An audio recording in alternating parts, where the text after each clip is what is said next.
Just about to kick off. Ladies and gentlemen, boys and girls, welcome back. We have stepped into the locker room once again, and we're talking about a whole different kind of football. The British Brotherhood has returned to present the big Group C match between Scotland and Morocco. And I am glad to be joined once again by the newest addition to the AFNI family, my brother down south, South London's finest. How are you, Dino, my guy? Not too bad, mate. How you doing? You good? How's it going? Yeah, doing good, excited, nervous. We're up against a good side here, but it should be a fun time. Some of the American guys in the chat were talking about how they're new to the world of soccer, as they call it. But yeah, it's going to be fun to kind of teach them. So we're glad to have you, because I know you are well versed, coming from the Premier League, of course, with Arsenal. So yeah, looking forward to seeing all the things that you've got coming this season. I know we've got big plans. So yeah. Looking forward to it, man. Looking forward to the fixtures. The fixtures for the league came out today as well. So we've got we're playing the champions of the championship. First game of the season, playing Coventry City. So that should be a good one. Frank Lampard coming, bringing his boys down. And oh wow. Well, that's a good start.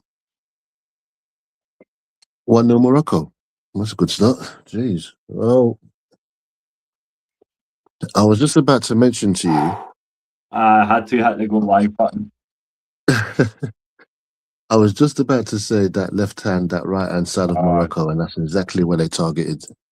They targeted straight down that bit. That's it. I don't know who scored the goal. It's just a ball over. I'm just trying to check that now. Yeah, it's onside as well. This was a good side. I think let's be candid. I think we're trying to play for a draw here tonight, brother, if we can. Yeah. One goal will do it, but it's going to be tasty.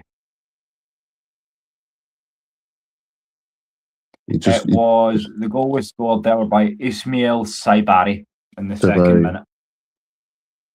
Wow. Just a simple ball through the middle. They're saying 71 seconds. Well, I mean, wow. you want to score first at least, and then make them come out. But now, now they've got to come out and attack now. It's the thing that concerns me, because again, Scotland's history. I don't know how far you go back when it comes to the World Cup, but there was one historic time against Brazil where we scored first. We lit a fire under them and proceeded to lose 5-1. So scoring first isn't always the best idea.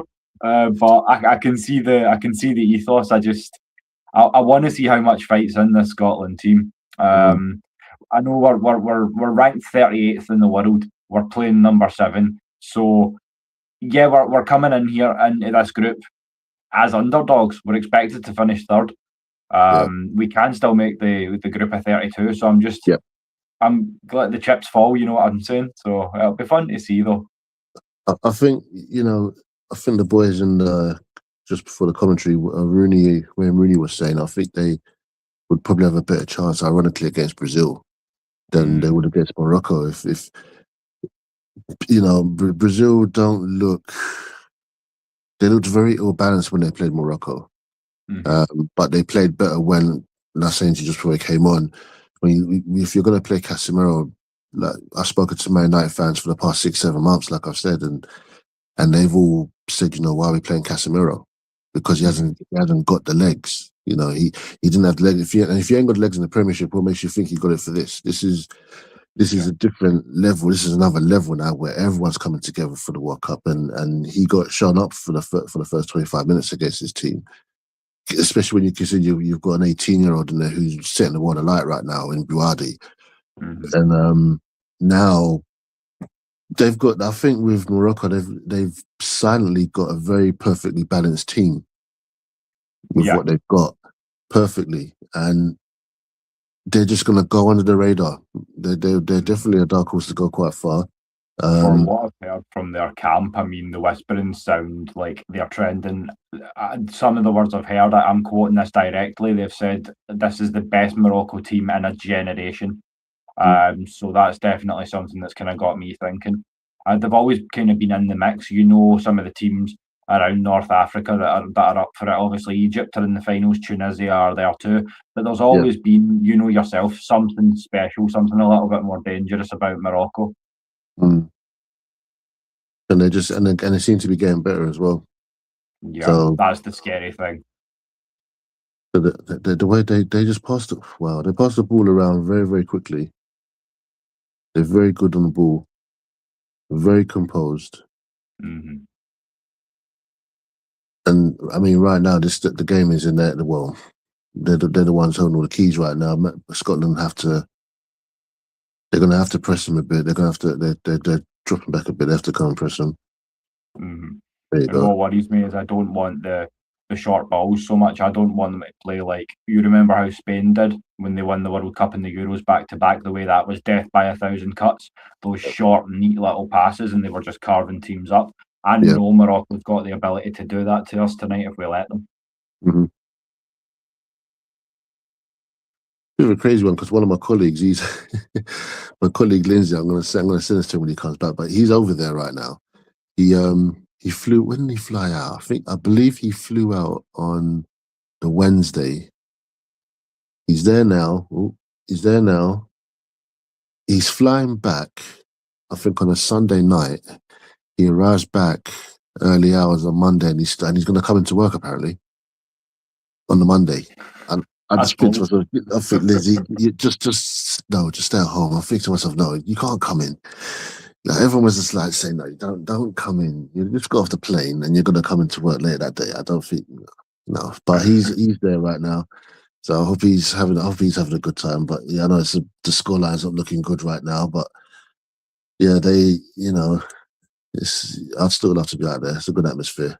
It's a good stadium. Yeah, It's a very good stadium as well. It looks fun for sure. I have no love for the Patriots. I've had a running joke with a few of the trolls that come in and out of the chat. They are some good guys. I have much love for you. I just hate your team. That's all. We all due respect. The way we've been received by Boston has been quite amazing.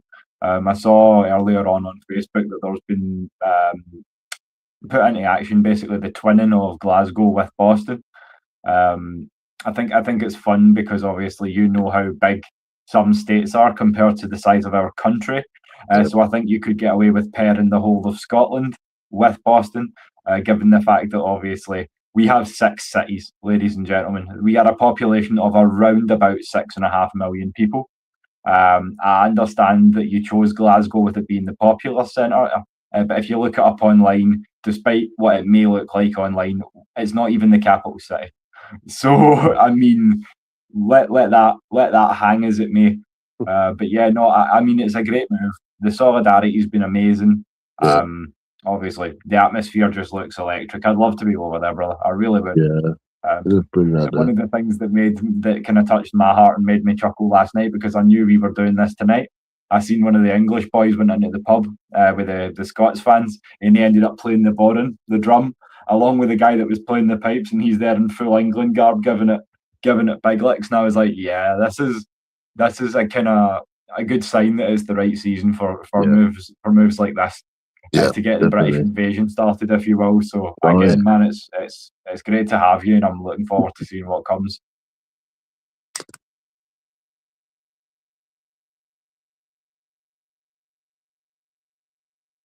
They need to push forward a bit. Not convinced that at all from these guys. No, they're still comfortable on the ball, but they need to. Yeah, they need to. There you go. Just press them now. Just there you go. There you go. Is that what Tommy? Yeah, but Tommy's got the ball now. Yeah, they need to just keep holding the ball for a bit. But they're like pit bulls. Like the minute they lose control of the ball, they press straight away, and they go right back into their shape. Like almost instantly. They're very, very cool. They're very organised. That's why it surprised me when I saw the team. I understand having Christie on as a holding midfielder. We spoke about this in the back a little bit. But what surprised me is I feel like Bengan and Doak showed his dynamics off the right wing against Haiti. He showed his speed, although he was taking off for cramps. I hope that's not an injury type cramp. I hope we see him in the second half because he proved that he can hit teams on the right. Obviously, we can do damage down the left with Robertson and McGinn. But yeah, I'm not convinced by Shea Adams up front. I'll be honest. I don't think he's particularly good. I think he's a bit. He's not as. There's something about him I don't know. There's something about Shea I don't really like. Not like that as a player, but I don't think he's not mobile enough. I don't think. Yeah, I agree. He's mobile enough. I'm trying to think of like the other strikers we have because we're not very deep in that regard. You could throw Lawrence Shankland into the mix. I know he played well for Hearts this season and he's just been picked up by Rangers. Mm-hmm. So it's going to be intriguing to see what he does over in Glasgow. But yeah, I mean, when it comes to striker, Scotland have never been particularly blessed. I'll say that. It's been a long time since we had a James McFadden. I'll put it that way. They're a bit all over the place right now. I think that goal spooked them, brother. Yeah. I really do.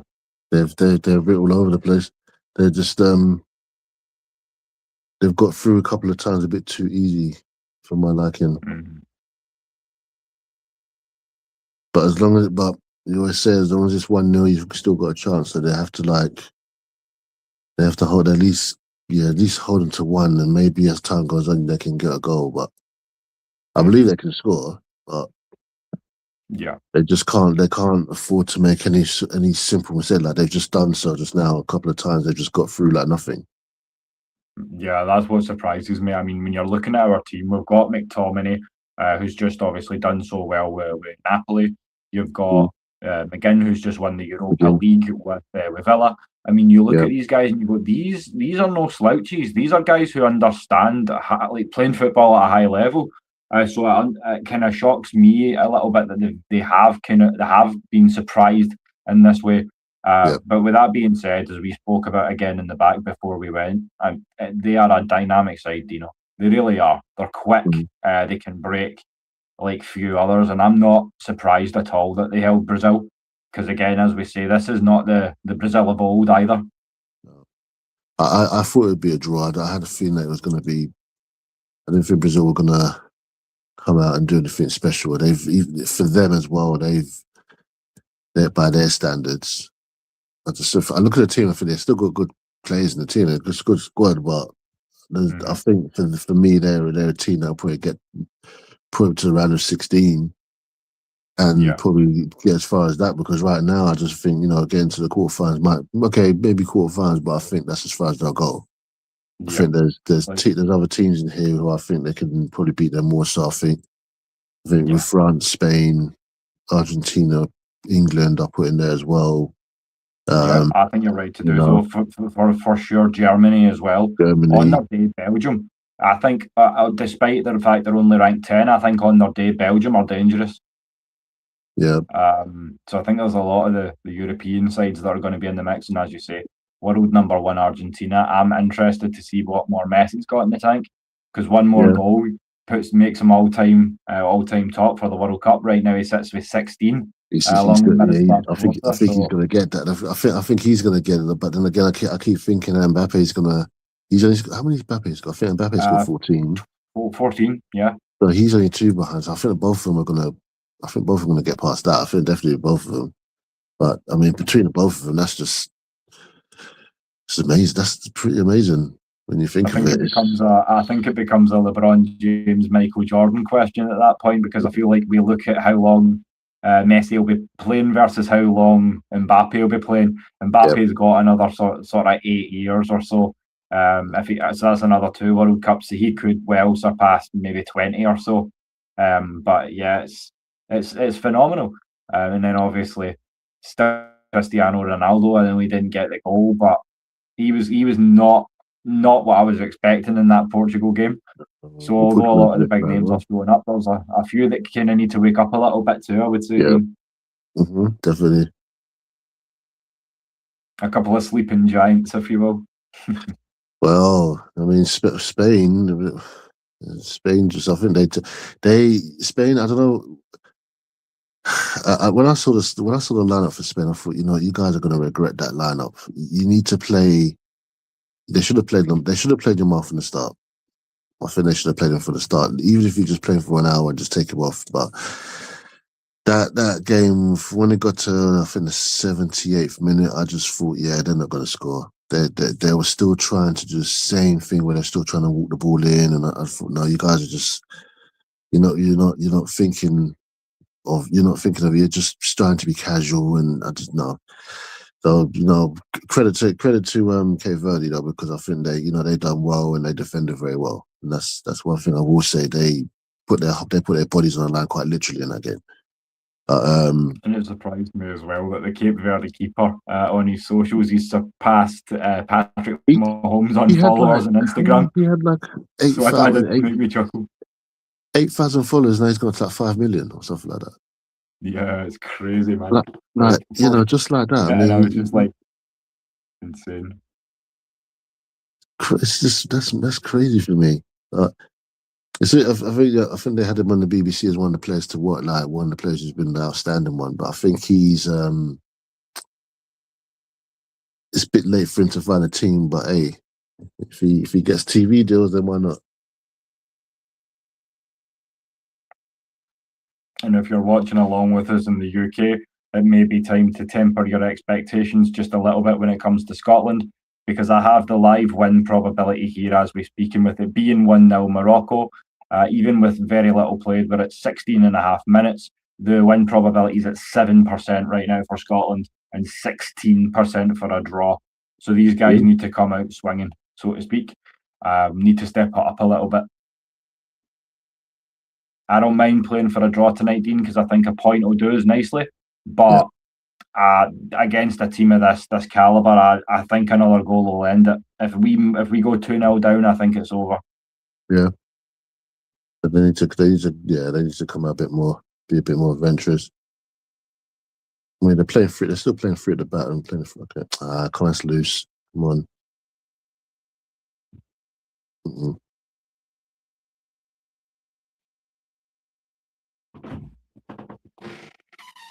It's not working. No way you want. It's not working. I think he's got to change up a bit. It's not working. That's too easy.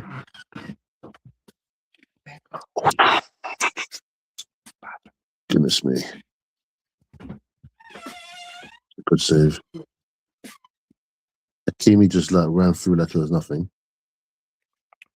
He's a damn good player. I'll give him that with all respect.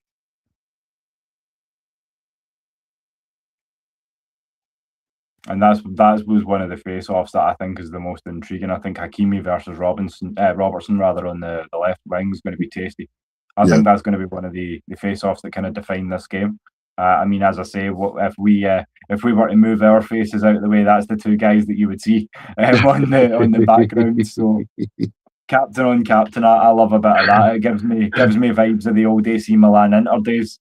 We have Zanetti and Paolo Maldini clashing. Oh gosh, I used to love that. I love the interview with Maldini when he says, "Oh yeah, I remember I ran through someone and we collided. Neither of us went down, and I looked at him, and it was Javier, and we just shook hands and we both said, 'Sorry, captain. Sorry, captain.'" I'm like, that is brilliant. I love it. You don't see that. You don't see that these days. Nah, man, that's the spirit of the beautiful game right there. And shout out to Scottish comic Kevin Bridges. He just done a recent kind of comic documentary where he went over to Brazil in search of the beautiful game. So he kind of embraced the South American culture, going to see a Sao Paulo game and all that good stuff. So he's had a lot of fun with it at the World Cup too. And he's also from Clydebank, same as John McGinn. So they've been back home getting a nice fry up and all that good stuff. So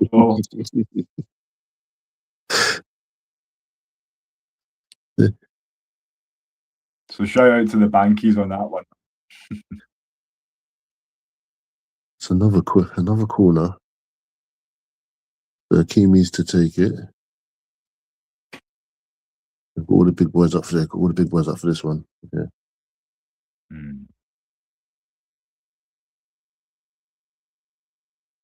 Yep. Oh, good clearance. Another corner. And this is the thing that intrigues me as well in terms of the Scotland goalkeeper. I spoke about this with my fiance. I says to her, I like Angus Gunn. I think he's a fantastic goalkeeper, but at the age of 41 and given everything that he's done for the nation, I'm surprised that they didn't start Craig Gordon in between the sticks. I know, obviously, he's physically limited at this point in his career. I get that he's kind of holding on for Scotland, but at the same time, I would have given him the nod and the captaincy because that kind of experience you can't just buy that. You know, having played Hearts, Celtic, high level Scottish ball for a long time. Also a trip down south as well for some time. So yeah, he played for Sunderland. Sunderland he played for as well. Yeah, so he's still going strong as well. Yeah, I remember when he first came through years ago. He said that he's said many times his health's on the decline now. He says if it wasn't for the World Cup and the game against Denmark and that goal, which obviously I think some people are still maintaining it should be put in the Louvre. But for what that's worth, no, I think Craig's holding on because he knows this is a generational chance. He's not going to get the chance again, so why not take it? You know what I'm saying? So. Yeah, I think that's what Duncan Ferguson was saying just before the game as well, because he had a chance to play in '98, didn't he? And I can't remember what the situation was with him, but I think he just didn't go, did he? And he regrets it now. But you don't want to give it. You don't want to miss that chance. If he's there, take it. You got to be there for it. Got to just be prepared. Even if you just play the one game, just at least you can say you played in the World Cup. Yeah. Like, as I say, they were interviewing Neil McCann, who's a former Rangers player as well, from the wing, and he was talking about Scotland and how I think it was 19 caps or so, but at the same time, for as long as he played and for as talented a winger as he was, he never got the chance to play at a World Cup. It shows you how much it means to these Scottish players because, again, it's been essentially a generation since we've done this. I was 7 years old the last time we played in a World Cup final. It's crazy, man. 98. So I was 98. I was in my GCSE year. I was in my GCSE year. I remember that. France won it. Jamaica got to the World Cup. Yeah, because all of my school friends were in our exams because most of them were Jamaican families. So all of them were like, I'm going to be following Jamaica stuff, but let me get a Jamaica shirt and follow you guys as well. So, man. That was a good World Cup. France played well. My grandmother, she actually retired over to Jamaica as well. Yeah. So that was pretty fun. Okay, so I have familial ties to obviously Jamaica as well. So it's kind of pretty fun. And then shout out to my brother Don from the Unholy Alliance because I know he has ties in the Caribbean as well. I think Trinidad and Tobago, if I'm not mistaken. There's some Caribbean ties in here as well. So as I've said many times, I think you had us when you came in and mentioned food, but you're going to be just fine with us, brother. Okay, I don't know if I'm behind on this because I'm watching on ITVX. So let's see what happens. Because I've just seen someone put something up on WhatsApp. So I think I'm like 2 minutes behind. I think. Hold on. I'm sure something's happened because.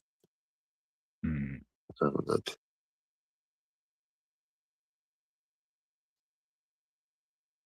I'm just trying to have a look now. Clock's still running. Hey, Pepper's there. 23 and a half.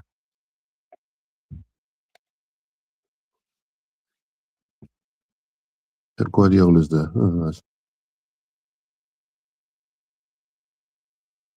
Okay, so it's 23 minutes. Mr. Hydration break.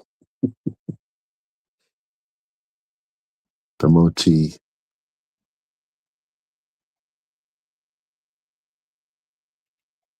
It's a hydration break. 23 minutes. Here we go. Yeah, we are up to date. I've got 24 minutes. Scotland 0, Morocco 1. Yeah. Saibari. Just bear with me 2 moments. I'm just going to pop off cam real quick, brother. Just keep us up to date if anything does happen. Just coming off the break there. I'll be right back with you guys. Yeah, we're literally at the hydration break, guys. 24 minutes in. We're just showing a goal again after 2 minutes. It's Shabari. It's the ball over the top from the right-hand side. Cuts through the defence. Makes it 1-0. Top bins.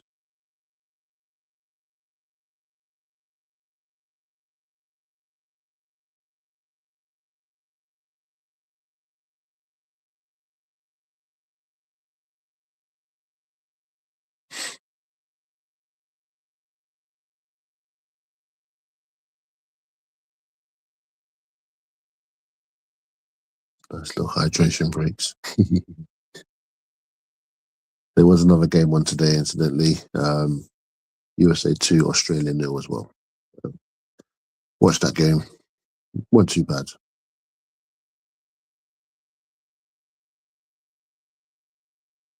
And then later on today, after this game with Scotland, it's Brazil versus Haiti. Kickoff is at 1:30. And then it's Turkey versus Paraguay at 4 a.m.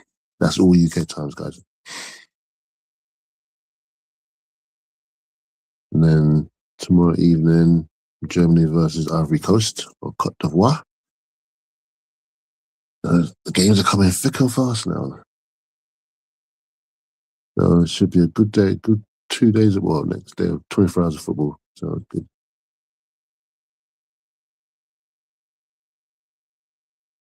I think Steve Clarke needs to change things up a bit for Scotland. They're getting passed all over the pitch.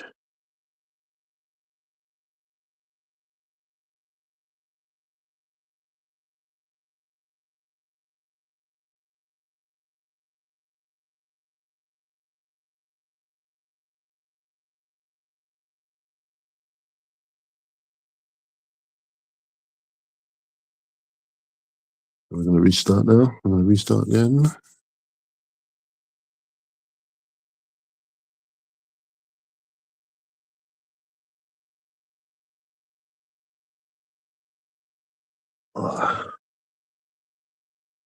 Yeah, Scotland got to be a little bit more aggressive. They've got to press a bit more.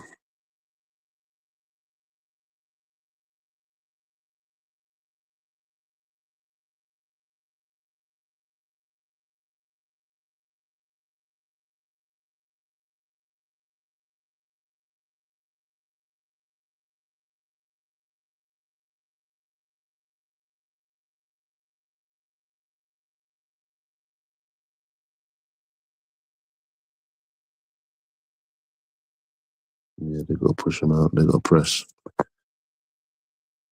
Just keep pressing them back. Keep pressing.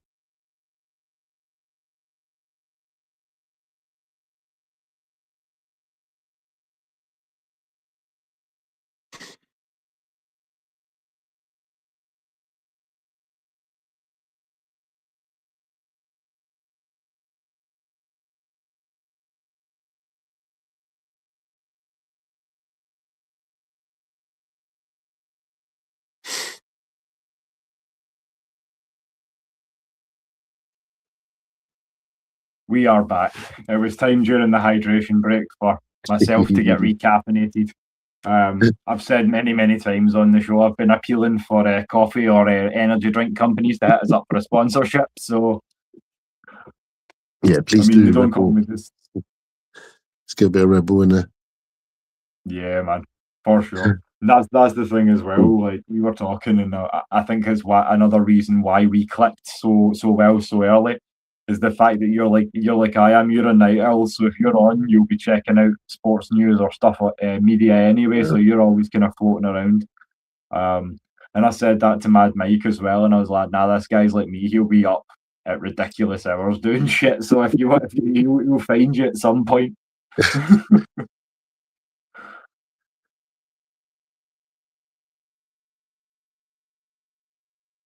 They're really going down that right-hand side. Oh, there we go. He's right. Okay, second run. It's a bit too easy for them getting through them like that. Mm-hmm.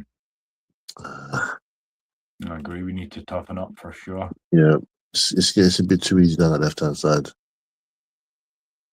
And the cutting in as well. Yeah. I knew when I saw the style of play that we ran against Haiti that we weren't going to try and run the same style against Morocco, but I feel like to the same point, we could have done, because it would allow us a little bit more control on the right-hand side. But I mean, Haiti, this is not. It's going to be a completely different match, especially now we're playing from behind. Yep. So I do hope we respond, but I'm not sure. I'm not sure what we've got, especially because we don't have a real attacking threat, as we discussed. I think Scotland's weakest up front.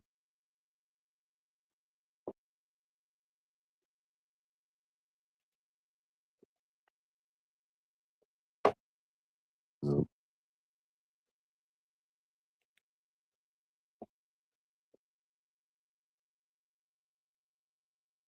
And also, while we get the chance, I'm going to shout out the co-hosts. So Mexico and the USA, the first two teams to win both their opening games get 6 points. So you are going to see at least 2 of the 3 co-hosts in the last 32.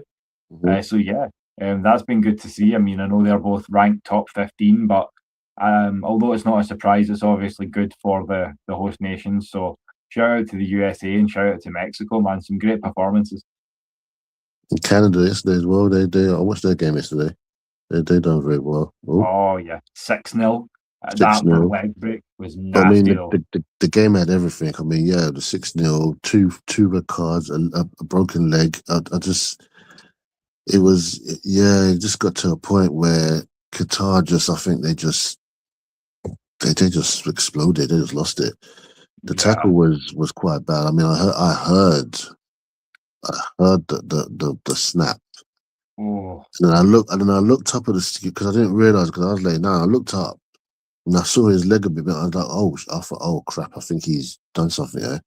And then all the other players, then they zoomed down, and all the players were. I thought, yeah, he's broken his leg. I thought, yeah, that's not good. So it was, it wasn't nice. It was, prayers up for a speedy recovery. But your boys' tournament's over. That was a nasty one for sure. And he had a good tournament as well. He played well in the first game. He played well in that game. You know, he's not exactly a bad player. He's a pretty decent player. I think he was gonna be one of those players who wouldn't be. Where is he? I think he's at Sassuolo in Italy. So I think he's one of those players who probably won't be where they are for long. I mean, there's quite a few players who I've seen play. I don't think they're going to be at the clubs. I feel a lot of teams are going to come in for a lot of players after this tournament. There's been some very, very good performances from some good teams there. Yeah, I couldn't agree more than that. That's another reason why I love the World Cup. It's kind of essentially an all-star game. Yeah. It allows you to kind of assess talent on the club level and see some of these breakout stars, or maybe in some instances guys from markets that you didn't consider. Some of the Caribbean teams, or some of the teams from Africa, or obviously Asia. As I say, not a lot of teams are looking into these markets in terms of transfers, but some of these guys can really, really go. As we see every tournament, you know what I'm saying? So it's definitely a good way to assess kind of what's out there. Yep, definitely.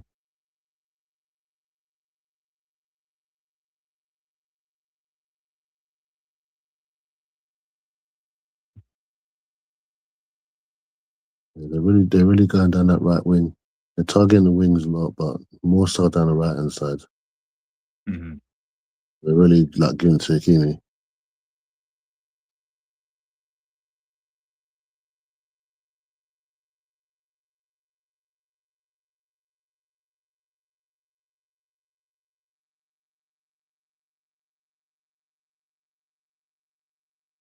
He's really 18 years of age. He's really really good for his age.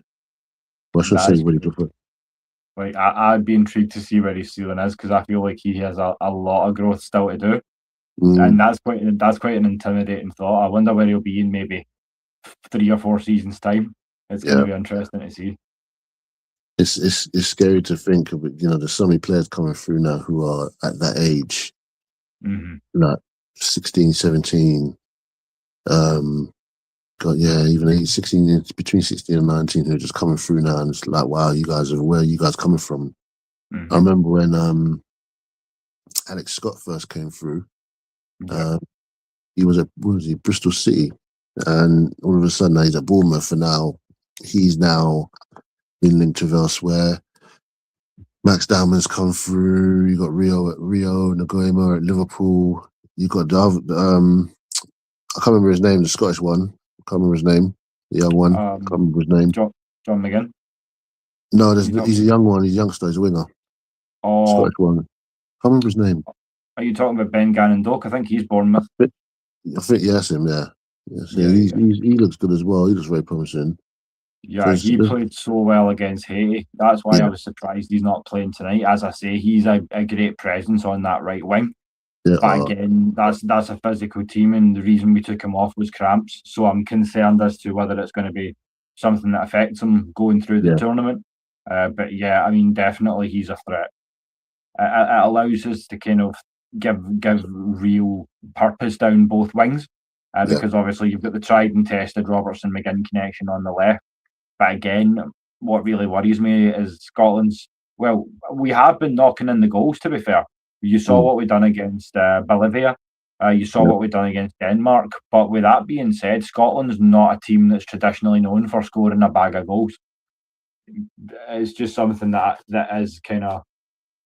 We play from the back, and it can be a strategy that's taken apart fairly easily when you play a team that's as dynamic as Morocco.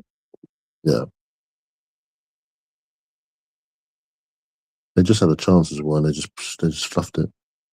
So they're giving the more this happens, the more Scotland will I feel can draw back into the game. They're fluffing their chances now. Mm-hmm. But Scotland are leaving gaps wide open, which is a bit of a concern. Yeah, it's not. We kept it tight. I mean, we knew playing in the first game that Haiti were going to break, and we kept it tight at the back. We understand the style of play that Morocco is going to bring to us, so I think it may just be a calibre issue, because these players are stronger, they're faster than the guys we faced in the last game. But at the same time, there has to be more purpose about this Scottish back line.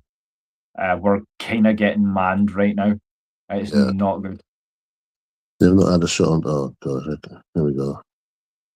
What I'm going to do as well, by your leave, Dean, I know some of the guys in the back were talking about it, so I'm going to leave that there as a topic. It means that if anyone's watching through YouTube and they want to jump on, join the conversation, I'll leave that hanging for a little while. I know you had mentioned, obviously, if anyone did want to guest as well, so let the people know if there's anyone that fancies jumping on. We're more than happy to have them as well. But yeah, as we say, coming towards half-time now, 38 minutes played. It remains Scotland 0, Morocco 1. Scotland looking pretty flat at the moment. Hopefully we can pick it up a little bit, find that spark. You know my guy, I've made no secret. I think we need to get BGD on for the second half. I think we need to control that right wing. I think that's the secret. Yeah, they're definitely struggling down. Yeah.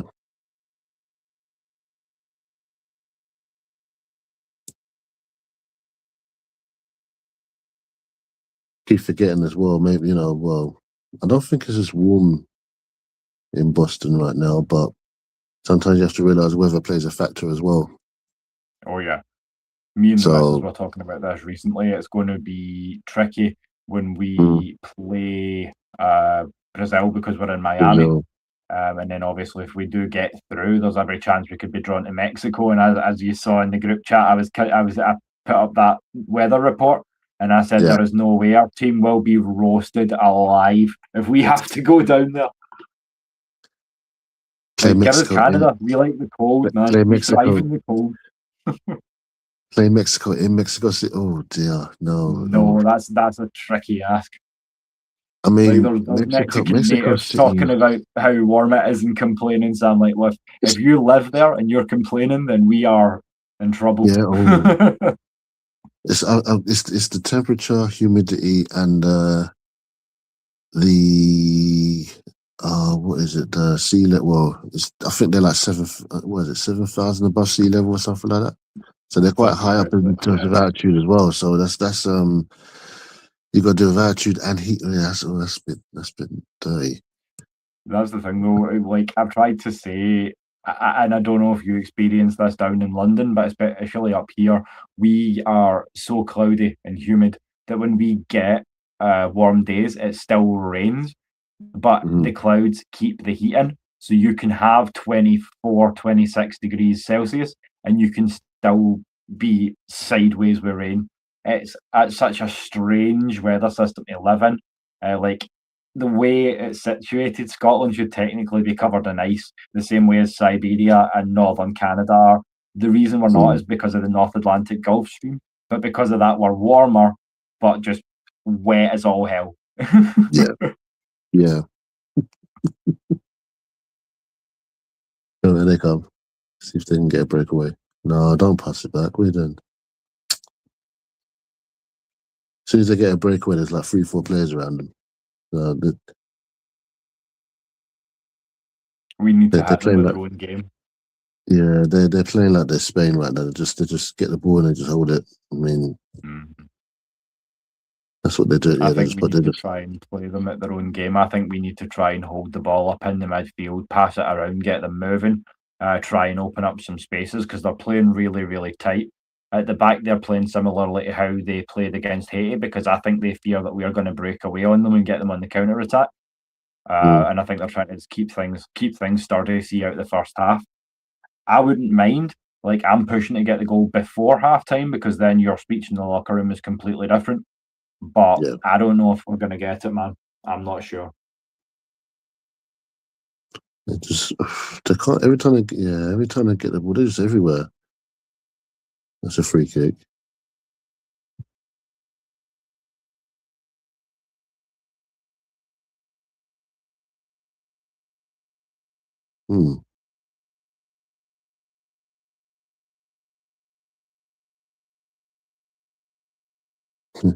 Match momentum, yeah. Morocco's got everything. They've got all of it. Yeah, the likelihood of a Scottish win has dropped to 5%. We're getting dominated 5 shots to 0. They have 2/3 of the possession. They have about twice as many passes with better accuracy, less fouls as well. 3 corners to nothing. Scotland are being outclassed here. We need to step it up to another gear in the second half because this is not enough. This is substandard to what we need to be if we want to be progressing into any last 32. I'm just going to call it like it is, bro. You definitely need to change this up at half time. They look jaded and tired because they're just chasing shadows. They're chasing shadows. And every time they do penetrate, they've just got 3-4 players around them. McGinn's got the ball now. He's got 3 players around him. I mean. And this is what frustrates me. Scotland play for moments, but we don't. We're so inconsistent because there's no purpose in front of goal. It's so underwhelming, and it has been for a long time. I mean, this isn't a recent issue, but it's something that's recurring with Scotland is we're so inconsistent in front of goal. We get that break and we never capitalise. There's a free kick on the right hand side. At this point, just put it right in the middle where the penalty spot is. There you go. That's a nice one. Ooh. That was tasty. That was a good one.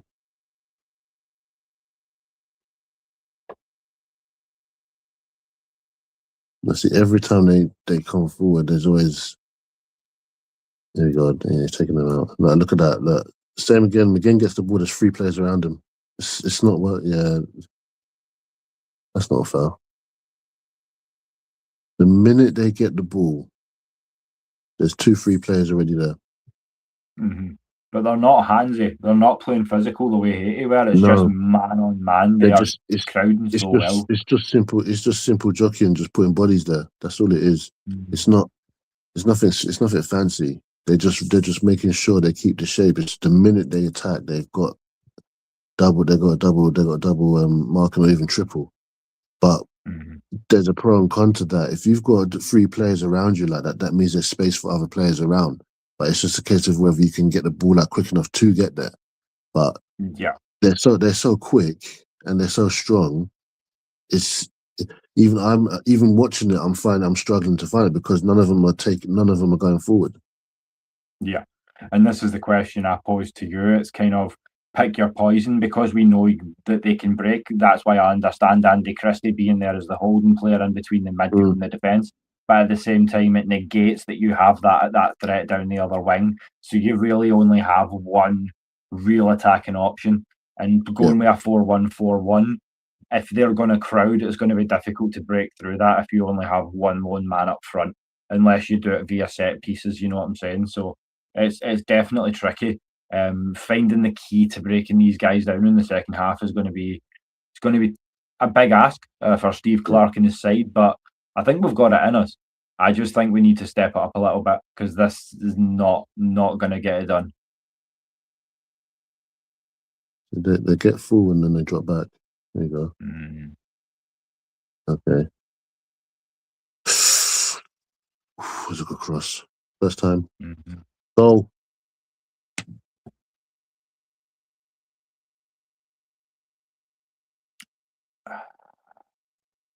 Okay, so you just got to get them balls into the box early. So they found a gap. So they got the ball quick enough to the wing and they got it out. Good cross again, then we get We've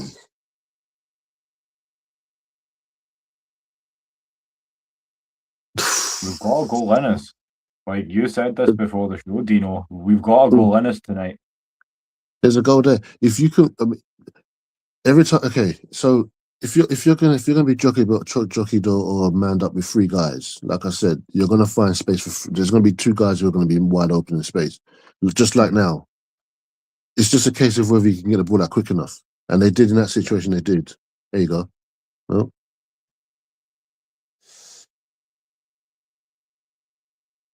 No, they're in again. No cross. No. See, now they're finding the rim. See, now they're starting to find a bit of momentum before the half. So they're starting to find gaps now. Yeah, I think we can definitely push on from here. We're into stoppage time now at the end of the 45. There'll be 5 additional minutes. So we're 47 minutes deep right now.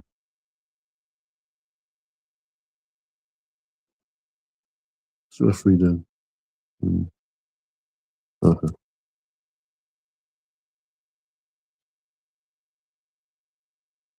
That's the one thing about Morocco. They do panic a little bit.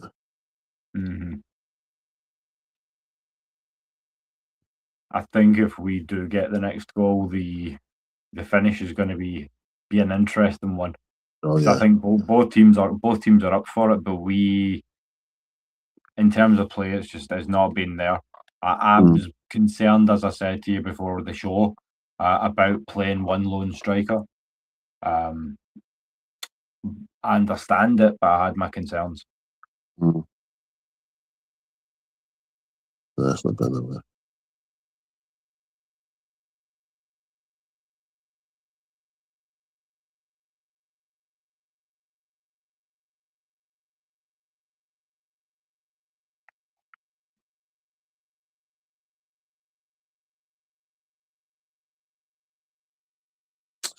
Come on, ref.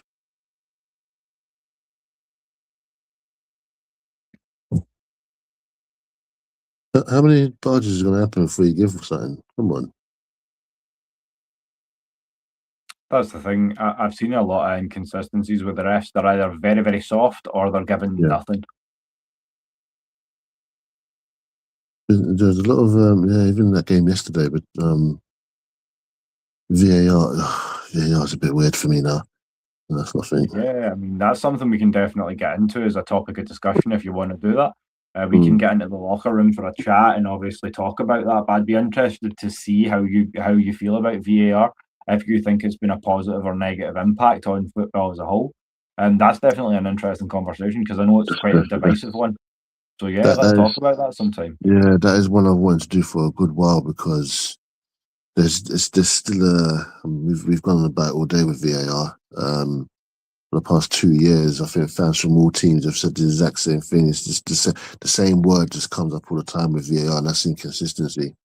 It's the same word that everybody seems to just talk about every single time, regardless of whether it's in your favour or if it's not in your favour. It's just the inconsistency of what you're looking at and what you're not looking at, and what's being done and what's not being done. I mean, I can think of 2 situations which happened with Arsenal, which I thought, hold on a minute. I know it happened with Arsenal, but if it happened to any other team, I would have gone on the exact same way. Like, it was the game against Wolves a couple of seasons ago, and it was a game against Brentford, where it wasn't, the one against Brentford was probably the worst one ever. It was a goal. The goal wasn't given. It wasn't offside because, well, they say it was offside, but they didn't draw the second line to show where it was offside. They didn't draw the second line, but it was a goal. And then the second one was where Wolves broke out for a corner. The ball was still in their half. Miles Lewis-Skelly in his own half, like more close to his own 18-yard box, if anything, like kind of in the middle of the field. He goes into the player, he falls, and the referee gives the red card, even though there's 2 other players. All the players are in the Wolves half. They're not. But he's given a red card for a goal scoring opportunity, even though he's still in the Wolves half. And I think in the end, the FA came and apologised for that. And the referee who done that didn't referee the next game in the Premiership. So obviously they got it wrong, but they didn't apologise. So it's they need to actually have people who are actually going to be trained to actually know what they're looking at with VAR. Yeah, and I feel like there's got to be accountability, because I feel like that's the fall of all things. If you want to give it a general kind of coverall, I'd say that's the problem with the machine. Is that when you're relying so much on technology, yeah, there's going to be inconsistencies, but then you don't need accountability, because it's not my fault. I'm just human. The machine says, and I feel like there's a lot of that in it too. But I feel like that's also a bit of a cynical way to look at it. But that's kind of my just throwing it out there as well. There's loads of there's many things that came up. I mean, I can even go back to what I saw in the game between, I think it was Motherwell and Celtic, that penultimate game of the season with the well, apparently it was handball. I thought it hit his head, but I just thought, well, you've given Celtic a last minute goal here. Now they're going to go and play Hearts at that Ibrox at Celtic Park and beat them. So it kind of, that's a bit of an issue on that one for me. But there's it was a bit of an interesting one. I did see kind of. I have a lot of people who support all 3 teams on my social media, and I think regardless of who you supported in the league, whether it was Rangers, Celtic, Hearts, or Motherwell, you had strong opinions one way or the other on how that felt. But with all that being said, I mean, I would need to go back and look at it again. But I really think it's just great for Scottish co-efficiency, because you have teams like Motherwell now into the Europa League. You have Hearts and Hibs, or Hibernian. They're into the Europa Cup, Europa League as well, waiting for their qualifying matches and things of that nature. For so long, Scottish football's been dominated by just the green and white and the blue and red of Glasgow. And I feel like it's been refreshing to see some of these other teams compete. It's been a long time coming, decades, in fact. It's true. I think it's been like that since I was born. I think I've been Celtic or Rangers up 82. So it's always been one of the two every single time. And it always drew up the question when I was younger, like where would Celtic and Rangers finish in the Premiership? And I just thought, well, with all due respect, if you're going to compare the Scottish Premiership to the Premier League, I mean, I would say mid-table. Well, mid-table at best, mid-table, with a transfer budget. With all due respect, some of those bigger teams are just equipped to do a lot more damage than the top teams in Scotland are. So I'm not going to take disrespect in that. I understand. completely what you're saying. The caveat for me would be who would be the managers of these teams, and who would be the staff that you put around them. Because to throw back into the history books just a little bit, the last time a non-Old Firm team won the Scottish Premier League was Aberdeen, all the way back in 1992. And funnily enough, the manager of Aberdeen at the time went on to become one of the greatest, not just British managers of all time or Scottish managers, but one of the greatest football managers of all time, and that being Sir Alex Ferguson. So, I mean, it depends as well what kind of staff you put on board, because you need the drive to compete in the Premier League as well. But yeah, with all that being said, I think mid-table is a completely fair assessment. But yeah, it's a fun talk, and it's kind of it's a little bit of a throwback for me because it's been a second since I've had to chat about association ball, so it's been fun. I mean, it's been good. I mean, it's grown on to me now. I mean, when it first started, I feel a lot of people were, especially with the World Cup, everyone was just been saying, "Yeah, it's not grown on me. I've not watched no games," but now I think everyone's now starting to get into it now. I think everyone's gradually starting to get into it. Now, a few friends of mine weren't interested.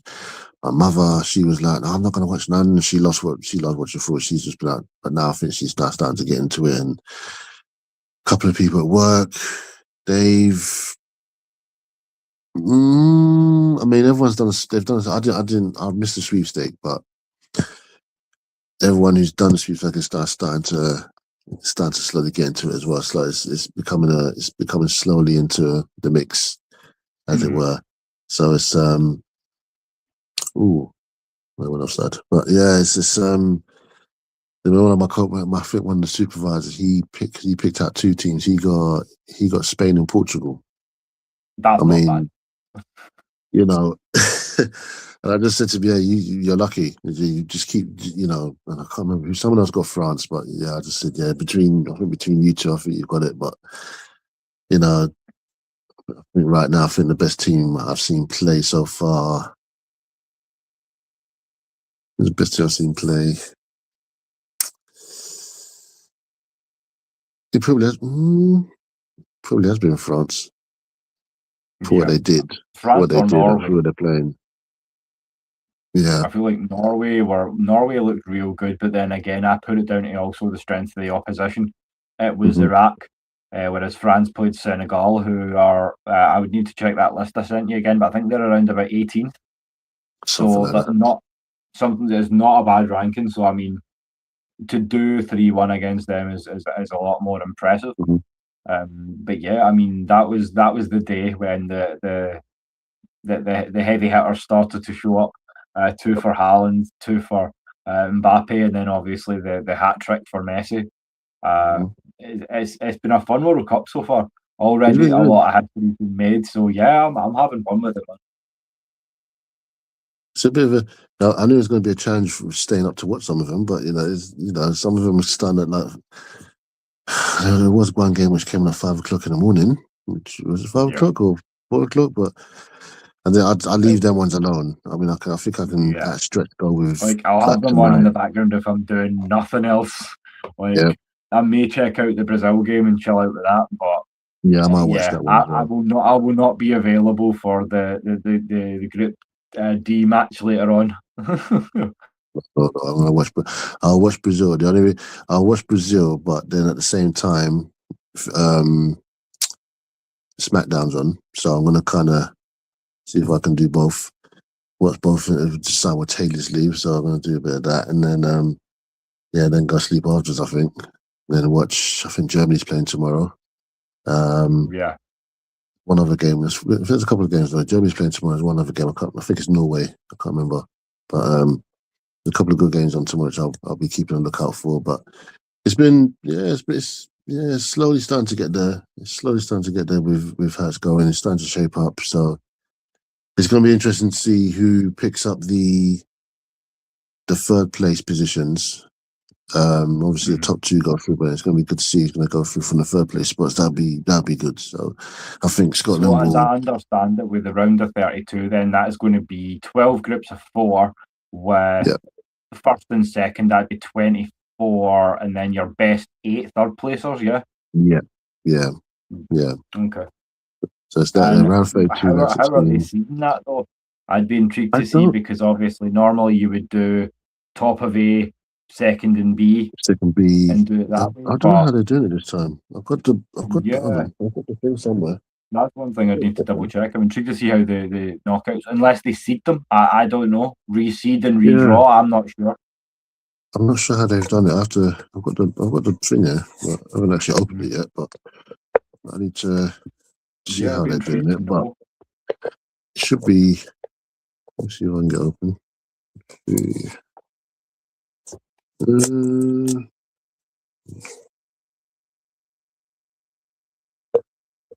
I'm not sure if it's a case of trying to keep the hosts away from each other. I'm not sure if it's that, but oh yeah, that's the thought. I'm not sure if that's how they're doing it, but give it that. And with all due respect to the USA, I don't think that's a match they want. I don't think you want Mexico. No, I've seen them both play each other. I mean, it can't. Well, let's say get heated. I mean, they are rivals, but I think at this moment in time, they tend to go in between the both of them. They tend to go in tandems. Like one minute, one's better than the other, and the other one's just rubbish, and then the other one's better. And at this moment in time, I think if they both play each other now, I think Mexico would probably just take it. But I think it depends on where they play. If they play in Mexico, then Mexico's winning the game. That's how it tends to happen. Let's have a look. You could see them going neutral site as well. Like, I could understand if they go like, Mexico, USA, we'll put it in Canada or something like that. You know what I'm saying? That makes sense. But yeah, a locale for that game is going to be important. A locale for a lot of these games is going to be important because, as I say, it's not just Scotland. Obviously, I'm biased in that way, but I mean, teams like Sweden or Norway, when they get through, if they're drawn to go to say Monterrey or something for a game, it's going to be tough. Like the adjustment, as I say, we've got coming from Boston in Miami. That I think that's going to be a tough one. I think it's going to be a lot smoother for the Brazilians. So that's why I put a lot of credence on having a decent result tonight. But it's not been a great start, to be honest. There's just one. I don't know how they've done this.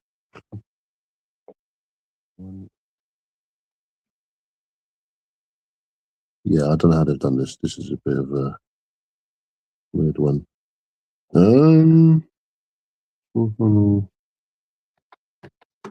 Six.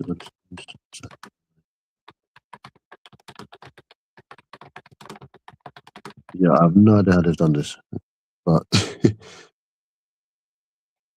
I'm just having a look here.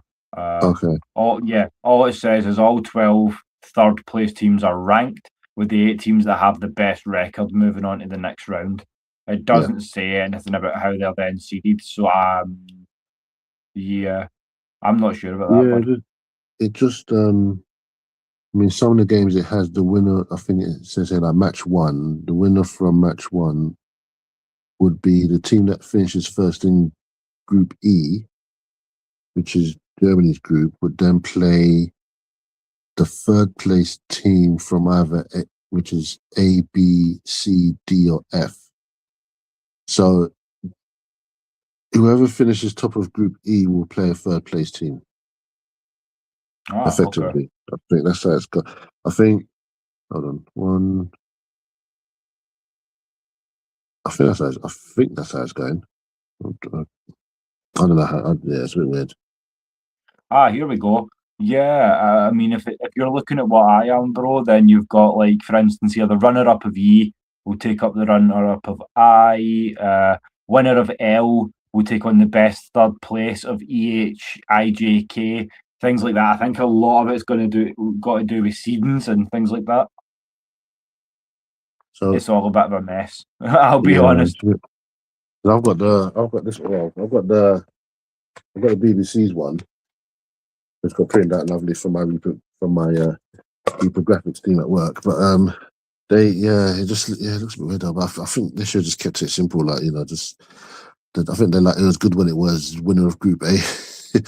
Winner of Group A faces runner up of Group B. But then if they've got the seeded teams in there, then it kind of does make sense. So I'm not sure how. I think once it's done, we're gonna kind of see how it goes. But I think I'm going to just play it by ear.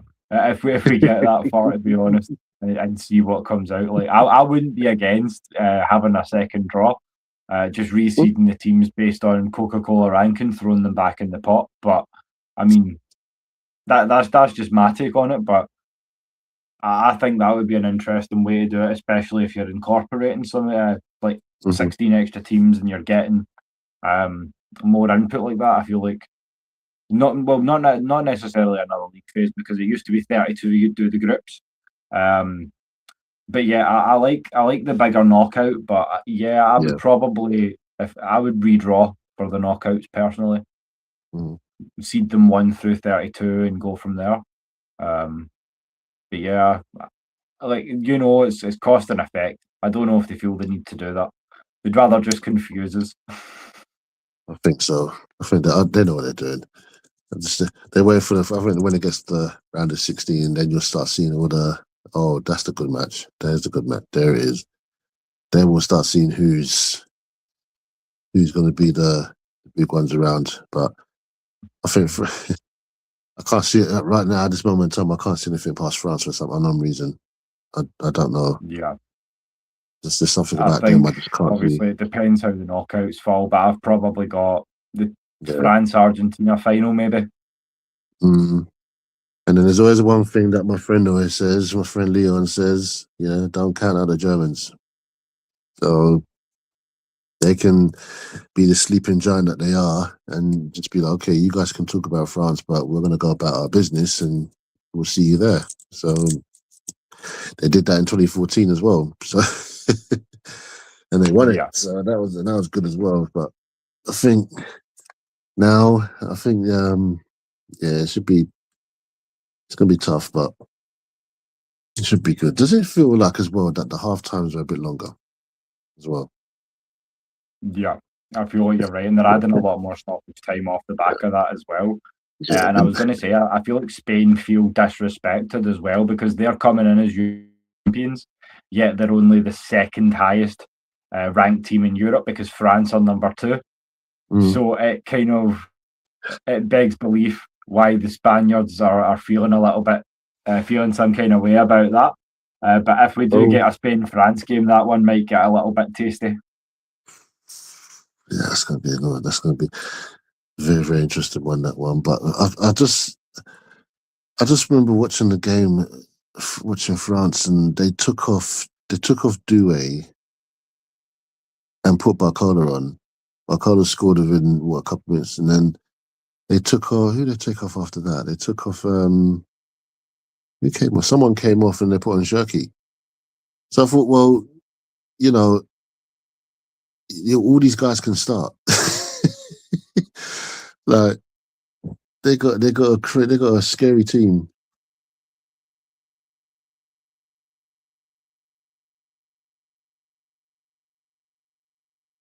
Oh.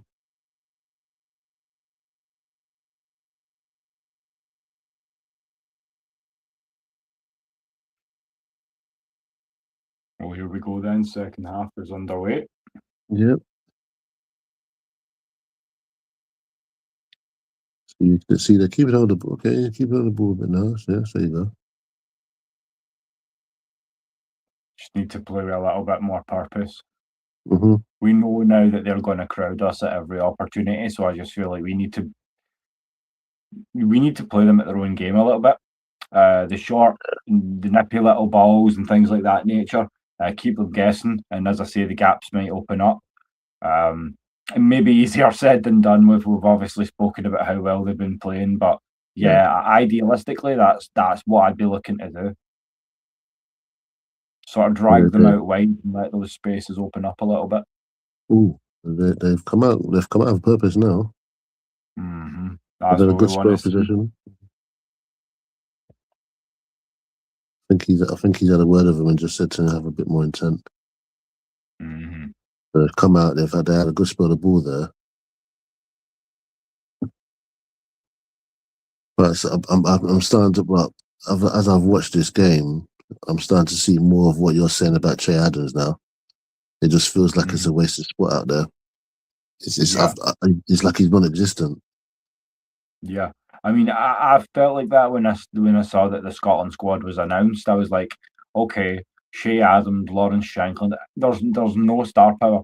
There's no names where you go like, okay, like you guys have got Harry Kane, you've got Jude Bellingham, you've got guys like that, and then you look at Scotland and I'm like, we don't really have that trigger man. Our trigger men are like attacking midfielders. Yeah, they have skill, they have ability, but McTominay's not an out and out striker. Neither is McGinn. So it does kind of beg a belief as to when Scotland will next produce a kind of a true finisher, because it does come back to haunt you in games like this. Ooh. Is that in the... What's he done there? That's a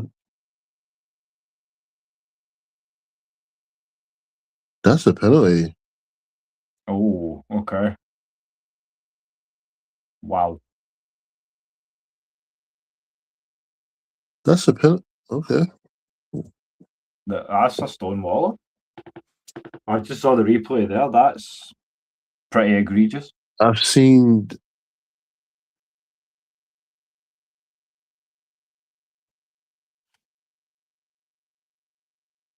If that's anywhere else on the pitch, that's a free kick. So why is that not a penalty? Shout out Raymond. He's just saying a dive. Yeah, there has been a lot of that, man. We saw it in the dream game too, like flopping. They pulled a Caitlin Clark, brother.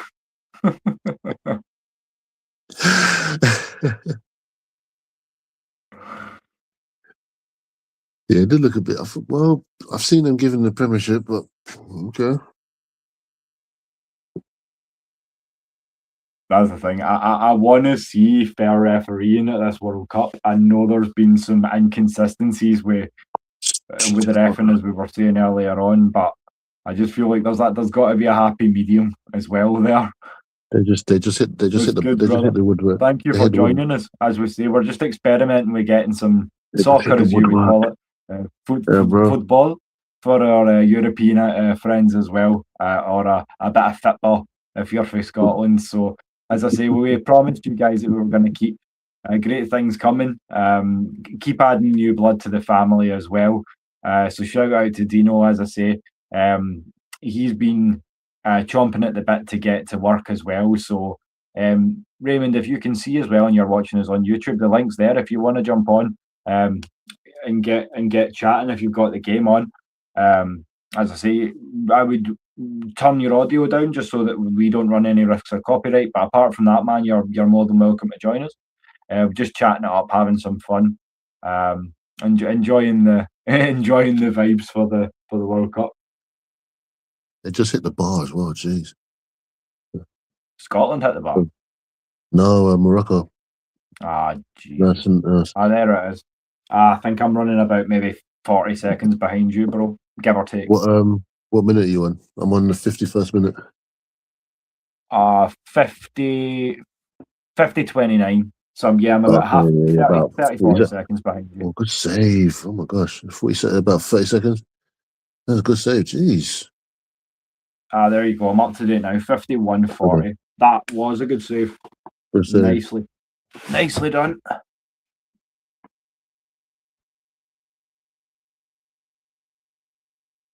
He ripped his shirt. Oh, save. Jeez. Damn. Take a bow, man. Well, he's having his shirt ripped. Told you, man, this is getting testy. We'll take the draw. Appreciate you, man. Yep, that's 52nd minute we're into. Still remains Scotland 0, Morocco 1. It's looked a lot more dangerous. Been a lot more action to kick off this second half. Morocco don't want to turn this into a brawl, because if they do, then I know what's going to happen. So yeah, you don't want to brawl with Scotland. No, you don't, because they'll turn it old school and they will score. And I know what Scotland are trying to do, because I'll do the same thing. Just yeah, bring them out. Go full on Gerard Butler. Yeah. Haven't you noticed we've been sharing our culture with you all morning?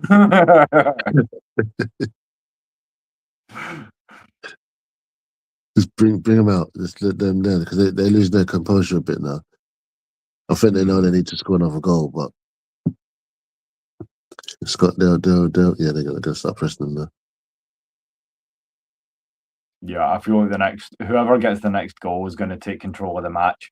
I feel like, as you say, they got a shock when we were pushing forward. So if we can capitalise on that and get that goal and it's 1-1, I feel like we can maybe push to get a second before we close out. I wouldn't put too much pressure on it, but that would be the run of play. I feel like if Morocco get a second, as I say, it's going to kill the building momentum that Scotland's got behind them. But we need to stop sitting back, because this isn't Haiti. If they catch us on the break, we are going to pay for it.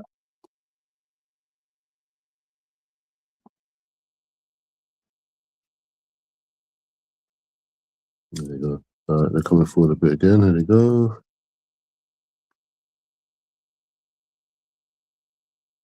Yeah, they definitely got. That's a foul. Come on. There you go. Yeah, they could definitely have more on the ball this time. Mm-hmm.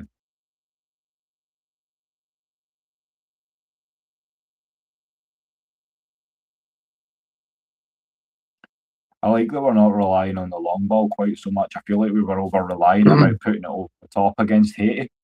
And it's something we haven't been doing quite so much in this game. So I like that we've kind of cleaned that up a little bit.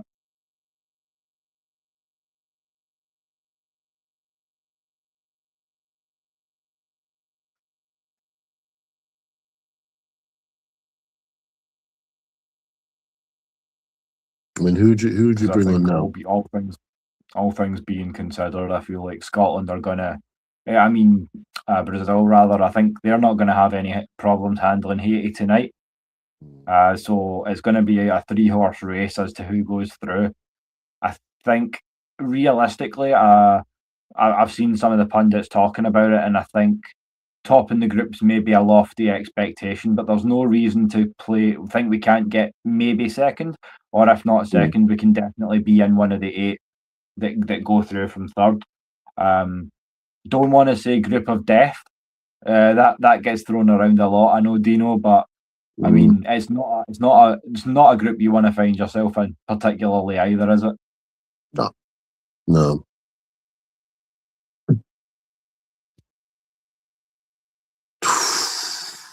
Jeez. Corner of the ball. Yeah, we were talking about that earlier too, Raymond. It's a little bit letting it be a little bit rough, a little bit argy-bargy. Yeah, I think he's letting it go. Old school. You're not into the refs that are a little bit soft with everything. It's not ballet. You're big tough boys and girls in some cases, obviously. But yeah.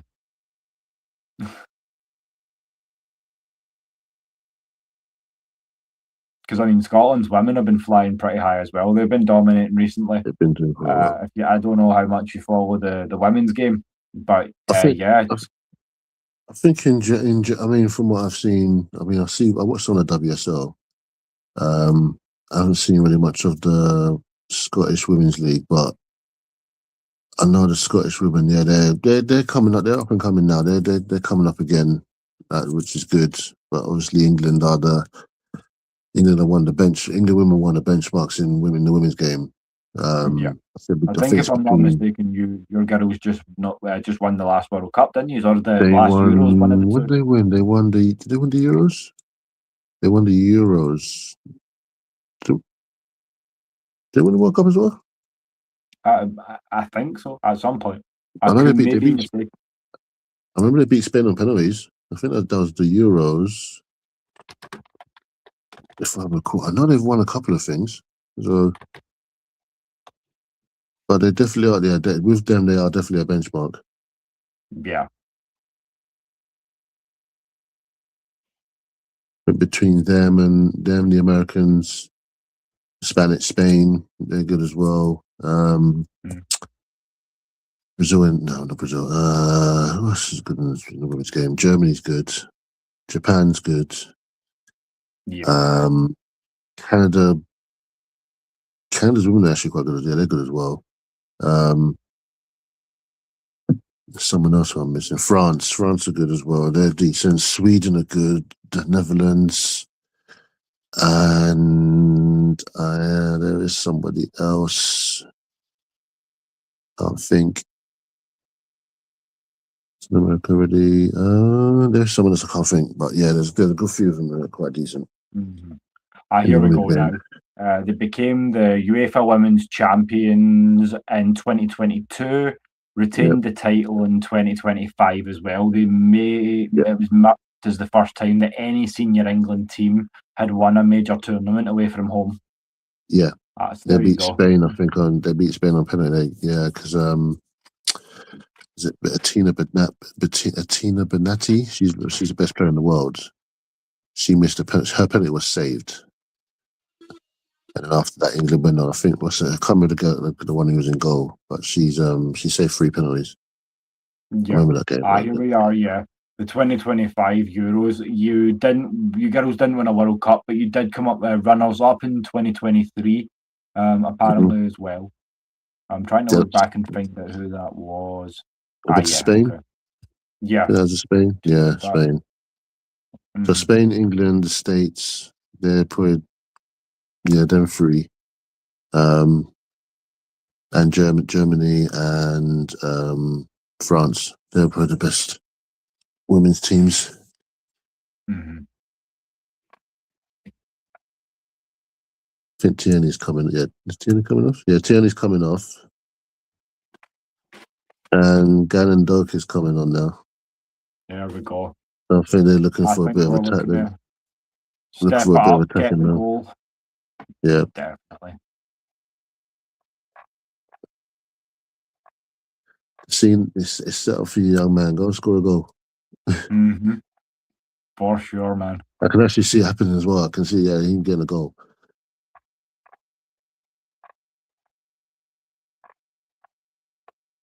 By the energy, by the run of play, and the fact that we've switched that out, it's definitely, I think, we were pushing for a draw, but I think this is definitely, we're going out there to grab this goal. Yeah. Yeah, they're finding a lot more space now. So, yeah. They're getting a lot more of the ball, so they need to, but it's at the wrong end.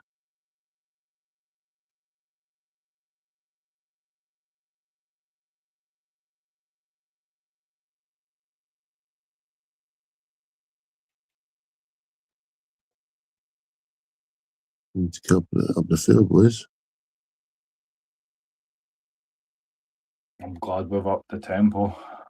Yeah, they're passing the ball around a lot more, but there you go. Let's see what's going.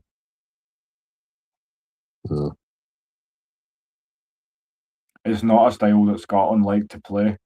Naturally, we like to sit back a little bit more than this, but I'm glad that they've got the guys that can fight, that can step up that gear.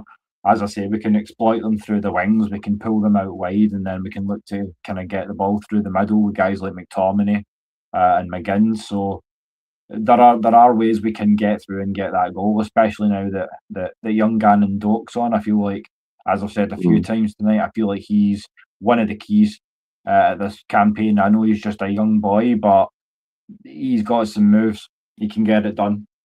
Yeah. Say 20. Oh, was he 19, 20? Yeah, I think 19.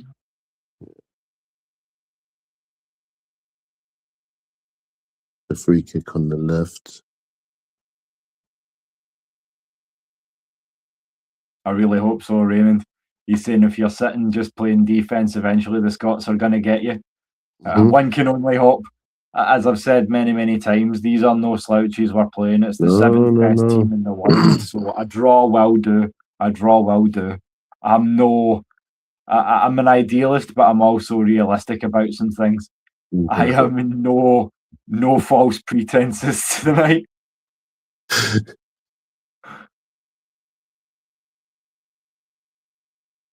Kimi had a shot? No, it's gone wide.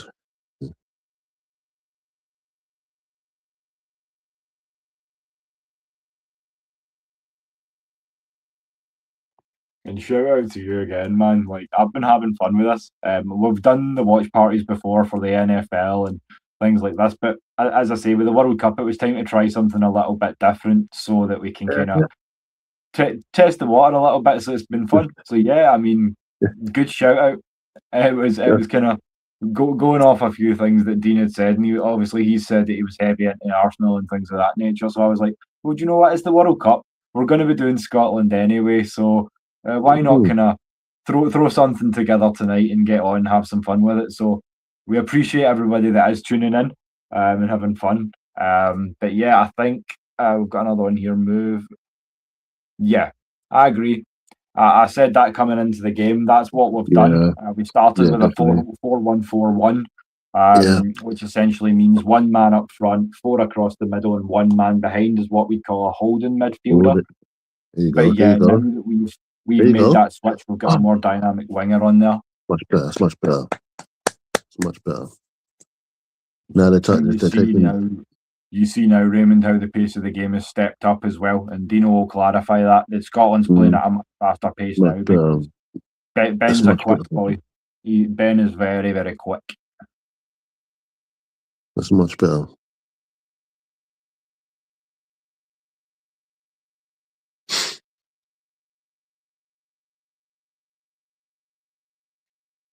There's a fun fact for you as well. We were talking about the 1998 World Cup as well. That was your first World Cup, and it was also the last time that Scotland made the finals. That was your first World Cup. This is my. Oh, jeez. This is how far am I going to go back? Too far. Oh gosh, my first World Cup I remember was 1990. Oh jeez, gosh, I was 7 years old. No, I was 8. But how many World Cups is that? I think back, I'm 35 next month, so if I cast my mind back, 98, I would have been 7. I don't really remember 94, so I guess I would be right there with you. The first World Cup I remember would have been 98.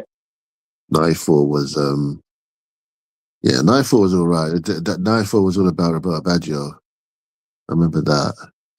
And the infamous thing that happened with what was his name? Colombia defender. His name was Escobar. Yeah, it was Escobar, wasn't it? Yeah, Escobar.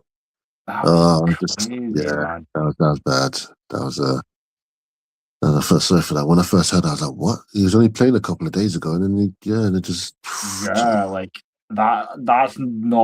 That's a bit of a dark one to get into. But if anyone is in the chat and wants to investigate that, go look that up. But yeah, that went south quick. Yeah, really south because that was raw. But I don't forget. I think that was Maradona. Was that Maradona's last World Cup? Was it? I think you're right. Yeah. Maradona's last World Cup. Ronaldo, R9 was in the World Cup, but he didn't play. He was only 16 in that one. England didn't qualify because they just weren't good enough. All I remember about England, because they had to beat San Marino by a certain amount of goals, and they didn't because San Marino scored after 40-odd seconds. Yeah. And then I think the other team who they had to beat, they were already winning by a bit of goal difference. So England didn't make. England didn't make it. Ireland went. Who else was there? Germany was there. USA was hosting it. Sweden had a good team, and then the final was between Italy and Brazil. And they went to penalties, and then Brazil won. And that's the thing about Brazil, because that was where I first encountered my favourite player of all time. It was at the FIFA World Cup 2002. It was a very, very young Ronaldinho scoring that 45-yard screamer of a free kick against England. And I just went, wow, this kid wearing 10 is going to be special. Oh, gosh, yeah, he made David Seaman look an idiot that day.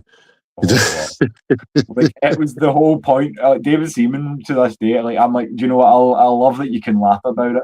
He brought out like a goalkeeping nightmares show, and he says, "Well, like, if I was beaten by like on purpose, it was one of the greatest goals on planet Earth in history.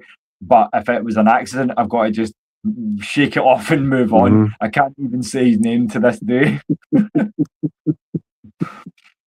And That's we've also crazy, got man. Dr. Dirty Bird in the house. Raimundo, buenos dias, mi hermano. How are you? Hello, mates. How are you guys Hello, doing? hola.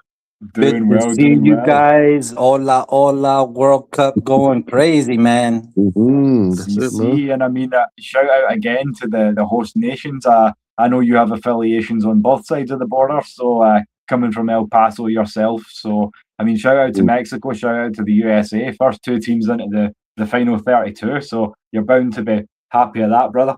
Oh, hell yeah. We were excited to see Mexico pull out a win yesterday against South Korea. We've been watching how the South Koreans have just been loving being in Mexico. They are drinking tequila. They are eating tacos. They are dancing cumbias. They are learning Spanish cuss words. It has been so fun to see how South Korea and Mexico are just really getting along. And Mexico, with its open arms, welcoming all the countries to the World Cup. I believe they have been such a great host, as well as Canada, a great host as well. Inside the United States, of course, we've had our issues. We've had our controversies, which carries every World Cup. It seems like they have their controversies, and United States did not escape that as well. And so, yeah, a little upsetting on some ticket prices, and I wasn't able to afford any games like that. There were some games in Houston, which is probably 10 hours away. Dallas was hosting some games 6 hours away, but man, just the prices were just unreal. Yeah, I saw a lot of Yeah, I saw complaints that. there. I also saw that some of the guys were refused travel visas and things like that on the run up to the tournament. So it's been pretty tricky for some of us Brits who've been coming over because obviously two of the four British constituent nations are in the tournament. Obviously, Scotland playing tonight, England played just the other night as well. But what I want to do is shout out the States, shout out Mexico and Canada as well, because all three of your nations have been enormously gracious hosts. Absolutely, man. It is great to host the World Cup again here in the States, see all the excitement from all the international fans that have been able to make it. And it's really been a treat, man. I've watched every single game. I have not missed one. You're a bit like us, man. You don't sleep too much, so you fit in with the AFNI vibe just fine. I think we're all running on caffeine and self-hatred at this point. Amen to that, bro. Amen to that. I've been drinking the cappuccinos the last 3-4 days, man. I remember the time. I don't remember what year it was, but those that are in Japan on another side of the world, where the games are 3 a.m., my ass is up. Yeah, it was so much of an event in Scotland that some of the local pubs were open all through the night. The buses were running up until 7 a.m. and I thought this was a nice touch. There's a famous bus company in Scotland called McGill's, and they changed themselves through the World Cup to McGinn's buses, and I was like, you know what, I love it. I can't grumble with that. It's the little things, as they say. It's great to see you, man. It's been a while since we've been online. I know you've been getting me, and eventually we'll get something together. But Scotland and Morocco, what a game, man. What a game. All of them, I've been pleased with all the games. They've expanded the teams to 48, and now you see like Haiti doing great things. Just amazing teams that we've never seen before. Cuba out there with the game. It's just really, really neat, man.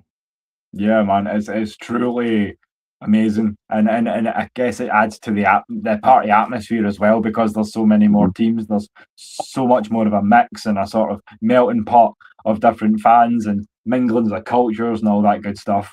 Yeah. I may be biased, but I've had a joke going for the last few days with my fiance, just obviously saying that the Scots will party with anyone.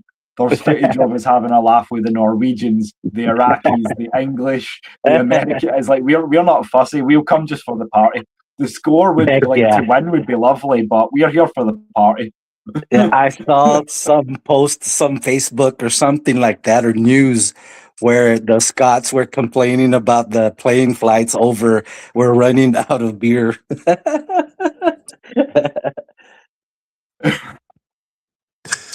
Yeah, we warned you. Like some of the guys in the group chat were talking about.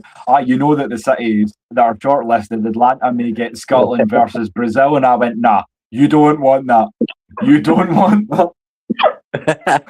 Oh dear. But it's been great. I've been seeing these shout out to David. you too, brother. It's great to have you back. Yeah, man. Oh yeah, man. I appreciate it. These games, I've seen a couple of David versus Goliath games that, nations that were not ranked very high, giving these higher ranked nations a little bit of a fit. And it's nice to see, like I said, these new teams, these new nations, and it's great for their fans and their country. Just some haven't been in the World Cup first time ever. Some like you guys been for a while, 28 years or so. So we're seeing a lot of those, and it's really nice to see the little clubs. I always go for the underdog, always. Yeah, man, it's fun, and I mean it's all the more reason to rep us tonight because we're in there with a couple of giants scrapping it out. So those are the kind of Tyson Furies and the Anthony Joshuas of the world, and here we are, an aging Mike Tyson, but we're still swinging. Hell yeah. Hell yeah. And you know what? You guys aren't getting beat bad. It's not like a 5-0, 6-0. If you can go 1-0 to Morocco and they're 7th in the world, I mean, that tells you belonged in the World Cup. You guys got a great team, man. So, yeah, pulling for you guys always. Thank you, brother. Yeah. As I say, we're looking forward to getting into some more Falcons content with you as well going forward.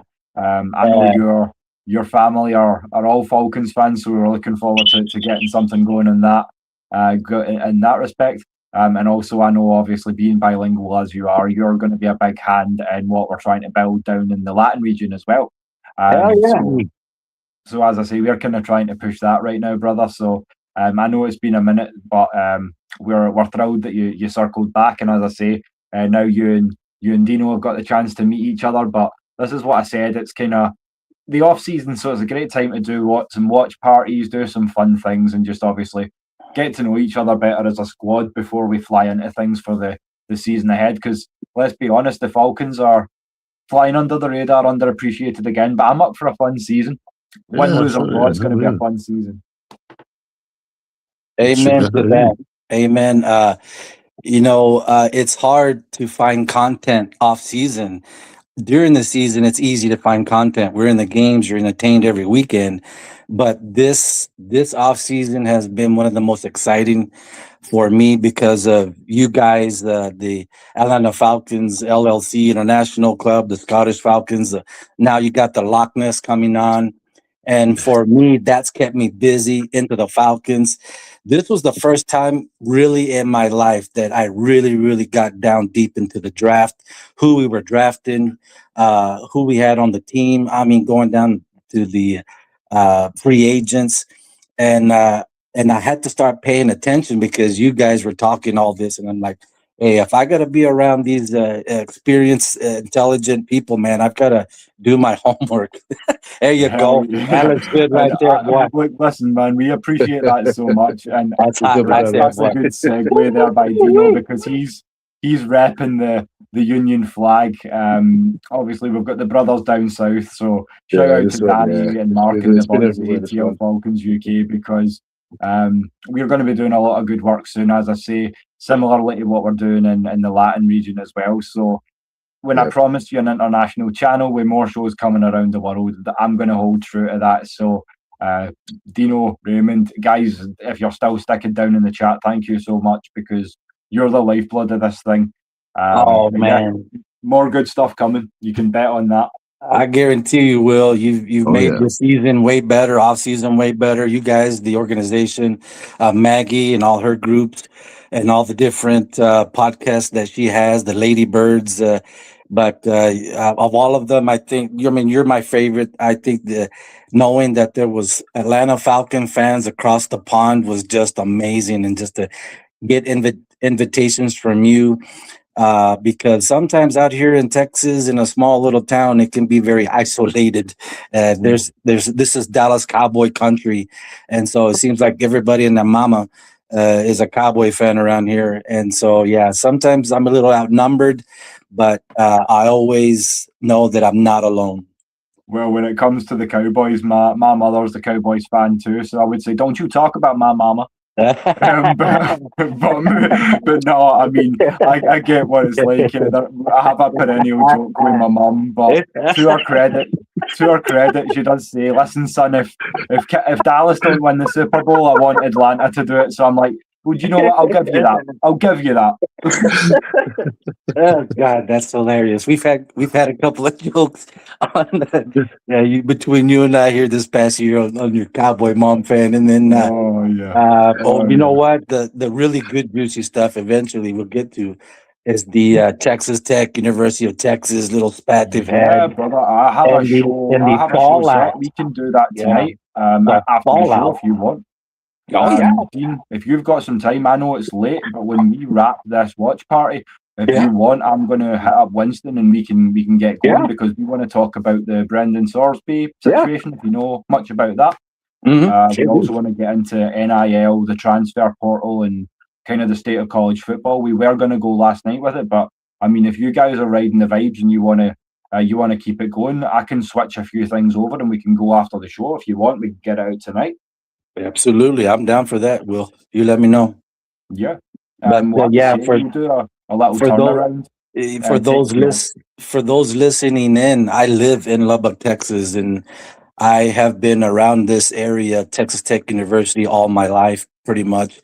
And as I was little, I was a Texas Tech fan, drawing little double T's, black and red, and hanging them on my wall and stuff like that at the age of like 7, 8 years old, So a fan back then. I chose not to go to school there. I chose to go to El Paso to stretch out my legs, go see different things. But I can surely give you a hometown experience and the vibes that the fans here at Tech have both sides in favor of what was happening and those that were really concerned about what was happening. Well, with all due respect, I mean, I can only really shout out one representative from each place, but I've got to give love to El Paso for the Latino heat, of course. I'm always going to show love, and then of course when it comes to Lubbock, Texas, I'm a musician, so when someone says Lubbock, I automatically fly into something along the lines of all of my love, all of my kissing. There you go. Where you been, missing your boy. That's right, boy. Yeah, you got it. hey, country in the Scotland area, boy. Really good. You're not even that far away from you're not far away from my fiance. If you're in Lubbock, Texas, she's in the next state over. She's in New Mexico. Yes, New Mexico. That's the land of enchantment. Land of enchantment. Land of enchantment. Beautiful place. Yeah, land of enchantment and blue sky. Like, one of these times, man, I'd love to do something like a sponsored AFNI trek and start in like Boston and go to Florida. It would just be like amazing to experience, or Route 66, something crazy like that. I've done that. Yeah, I went out to because my partner's she's Native American, so we went down to we went to Enchanted Mesa and Sky City, which was very beautiful. It's out in the middle of nowhere in the sticks, so there's no phones. The phones just don't work, and there was no street lights, so you're out in the middle of nowhere. And I just remember it was dark, and I looked up into the sky, and I'm from London. You see stars, but you just see it by floodlights. But when I looked up in the sky, and I actually saw the Milky Way for the first time in my life. Wow! And I was like, wow! I've never seen so many stars in my life. It's like, what the heck is this? It humbles you. Crazy, amazing. I just thought it was brilliant out there. Like some parts of Scotland, obviously, we are well known for being hilly. hills and valleys or glens, if you're of a Scottish persuasion. But standing up in the hills and just on a clear night and just looking out, if you're on the west coast, you can see right over to the Isles and over to Ireland, even if you pick the right spots. So I mean, there's some spots in Britain. I know that obviously we're a relatively small country, but to the guys that are watching stateside, if you do get the chance to get over and experience Britain, it's incredible. And I mean all four parts of it. Get over to Ireland, get down to Wales, get up here and pay us a visit, and obviously see all the good sights in England as well. It's a beautiful country. It's just the English that spoil it. No comment. I'm sorry, Dino. I couldn't resist. No comment. That's funny. I am not saying a word. Nah, he's going to come at me with the full Edward Longshanks. The problem with Scotland is I've been to Scotland and Wales. I've been to Wales. I've been to Scotland. I've been to Dublin. Everywhere. Hey, them places are great. It's great to get out of London sometimes. It's just Oh, That's great. and that's the great joke as well. It's like internationally they say, Scottish people are the salt of the earth. It's like, you can't have met many Scottish people then. Oh dear. I'll be honest, I was saying to my fiance, I was half entertaining the idea of wearing my kilt tonight. I decided not to. But yeah, like if you guys follow me on social media, you'll have seen that I recently picked up my kilt. So yeah. I have to make a correction. Well, that's my kilt. You're supposed to be mailing to me. I should be expecting here about a week or so. Yeah. All right now. As long as you don't mind that I'm getting married in it first. I was actually saying that. I was actually saying to one of my colleagues. I was saying that to my colleagues actually.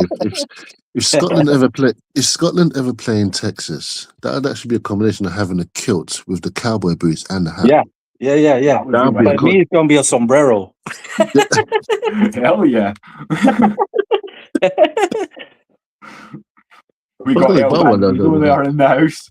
That's what We'll just trim up a nice saltire mask and give you like a saltire bandit mask. You'll be all set. looking like Zorro.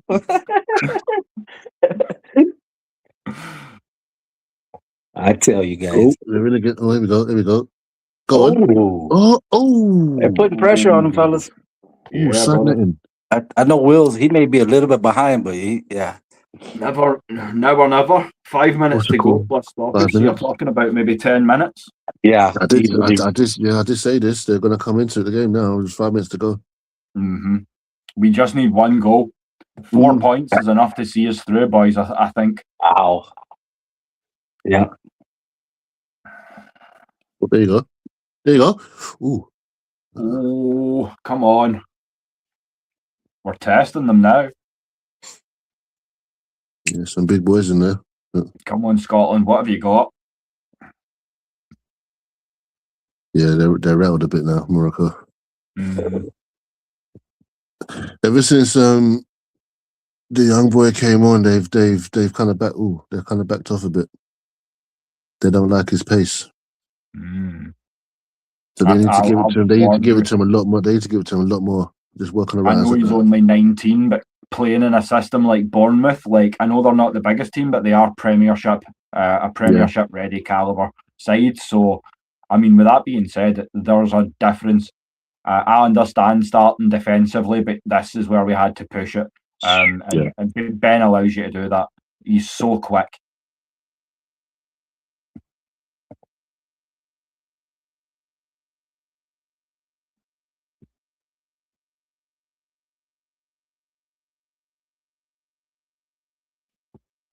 Time ticking down. 3.5 minutes to go plus stoppage. Yeah. There you go. McGinn's away. Morocco's still putting a little pressure. Come on, John. Go cross. Oh, wow. Both of you going for it. One of you call it. Come on. I don't want to speak too soon, but I can feel something coming. Yeah, it's becoming end to end now. It's fuck it up. Come on.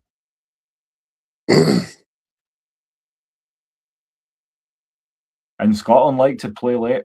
we came from 2-2 to 4-2 in 6.5 minutes against the Danes. So Oh, yeah. we can do it. Oh yeah. Yeah, they're coming forward now. Yeah, there you go. Come on, boys. Yeah.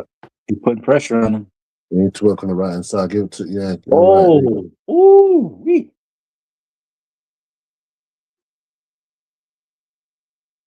I'm at 87-45, 87-47, 87-48, 50, 51. I'm literally I'm on- 10 I'm on- seconds behind. That's nothing, Okay. brother. I'm I'm getting on caught. 26. So yeah, All right, good. so we'll come closer to. Yeah, you need to give it to him. There you go. There you go. Ooh.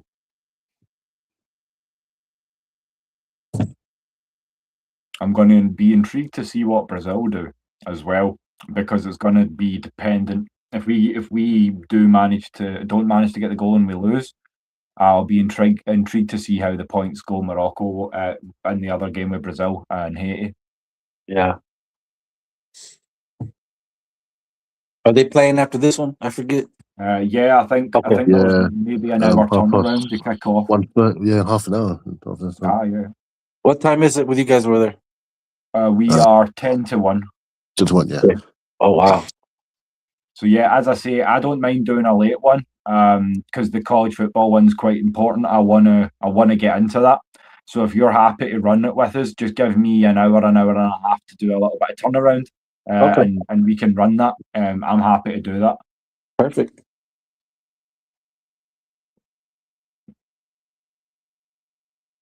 Come on, Scotland. There's not much time to get that goal now. They can just sit back and let us break onto them. Mm-hmm. Morocco will just stall some time, subs, bring in subs, 100%. Yeah. draw out some more time there. But this team are not that much better than us, from what I've seen tonight. Y'all hang out with them, man. Y'all been really toe to toe. I feel like Scotland, a lot of people will say this is a biased comment, but I feel like objectively speaking, Scotland are slept on, but we're not a bad side. Like, as I said to Dean before you came on, Ray, like, we have a lot of Premiership players. We have a lot of guys that are playing high level football in Europe.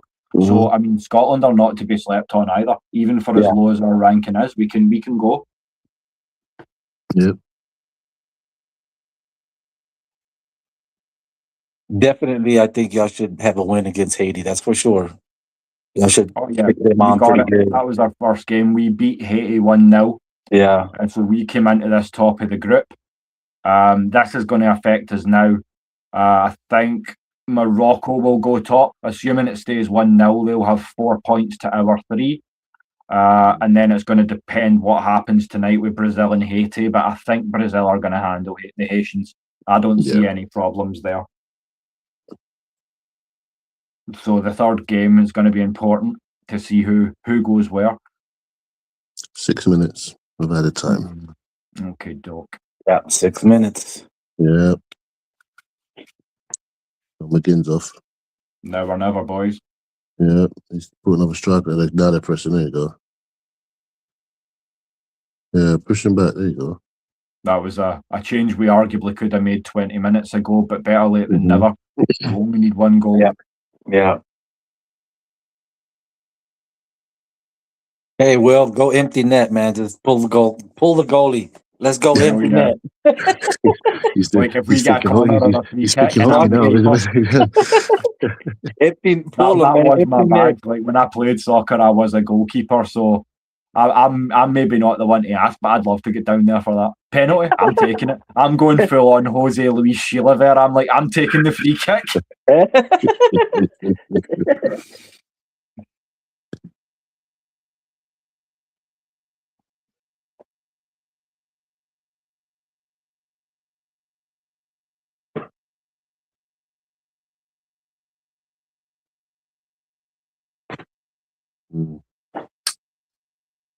There you go.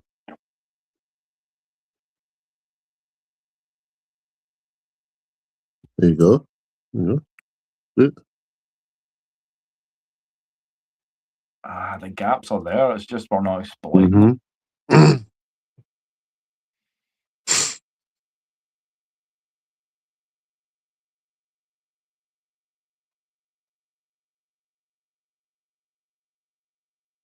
Oh, it's a loose pass. Okay.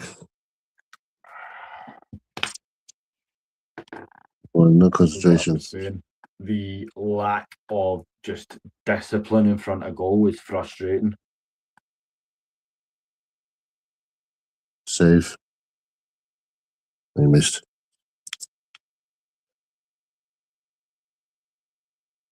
Oh, he saved it. Jeez. Oh, come on, Scotland. Oh, you didn't give it. Oh, you didn't go. Okay. You didn't give a corner. It was safe. Oh, okay. That surprises me. It's corner. You didn't give it. Okay. Yeah.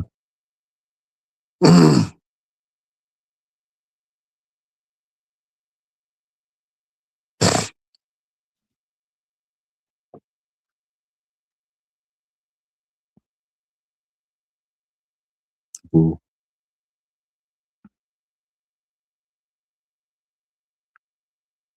That's a referee. What's this ref playing at tonight? Make your mind up. That's a foul too. Wow. Brother, it's no rugby. Damn. Jeez. All right. I know the Patriots play there, but come on now. Yeah, I know. We're about to start whipping out some helmets soon, man. He must still think it's an NFL being played there, mate. Wow, man.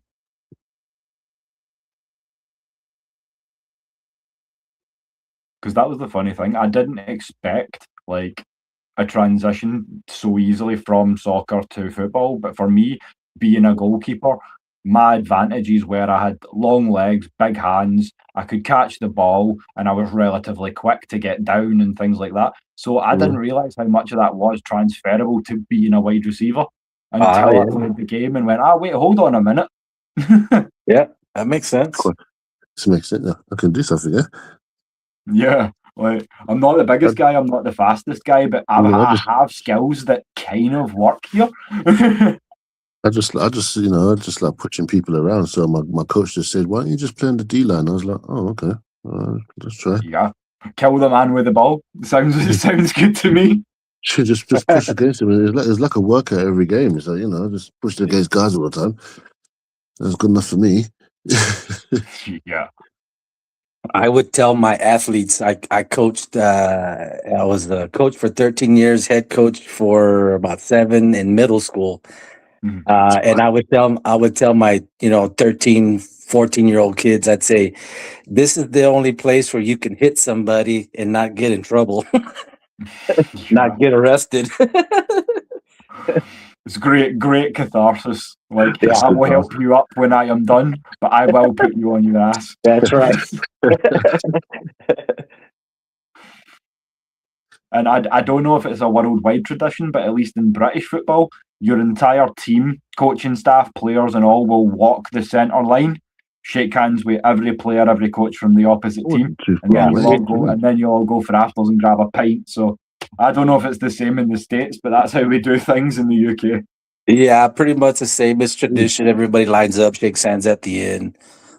In the NFL, they don't line up. They just kind of all gather around and shake hands, and kind of same thing with college football. They just kind of get in the middle and you just go to your former high school teammates or people that you saw at some kind of a camp, or you lived in the same town but went to different colleges or something like that.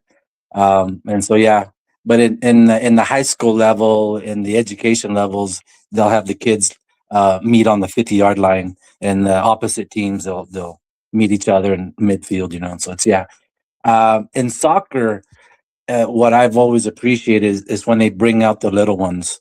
They bring out the little kids, females and boys. You don't see that anywhere else. Yeah, I love the mascot tradition as well, and there's a lot of old school respect. I come from a caliber where I'm a goalkeeper. I will meet the opposing keeper at the centre line. We've both walked 50 yards to meet in the middle. nice handshake. Obviously, if you've got the money and you're playing in the pros, maybe a swap of gloves, things of that nature. But yep, I think that's pretty much full time. Full time, yeah. 1-0. A very, what do we say?